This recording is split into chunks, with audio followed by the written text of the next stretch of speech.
C'est Nielsen Witanene. Je suis le chef de bureau Bénévolencia. L'objectif ou le but de notre visite ici, c'était pour nous présenter auprès de l'autorité provinciale comme organisation internationale établie en RDC et que nous sommes présentement à Béni. Donc on ne pouvait pas passer sous silence sans que nous puissions venir nous présenter auprès de lui.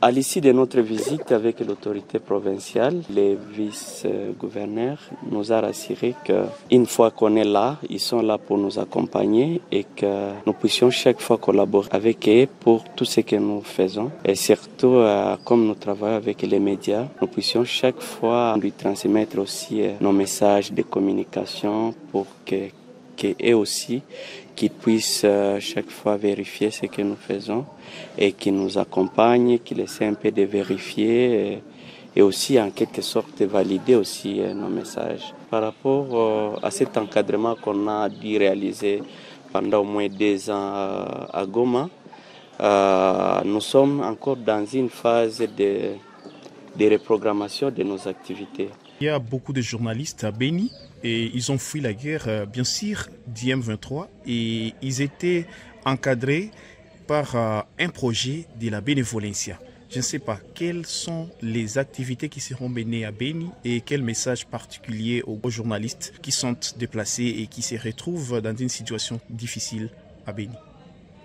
Ok, merci pour la question. En fait, tout d'abord, il faut rappeler que la Bénévolencia travaille pour une mission de prévention des conflits et aussi des conflits qui peuvent nous amener à des violences de masse.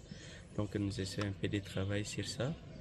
Alors, par rapport à ta question, par rapport à cet encadrement qu'on a dû réaliser pendant au moins 2 ans à Goma, nous sommes encore dans une phase de reprogrammation de nos activités. Donc, pour l'instant, il m'est difficile d'affirmer ou d'infirmer la continuité de ces projets tant qu'on n'est pas encore arrivé à la fin de notre reprogrammation d'activité.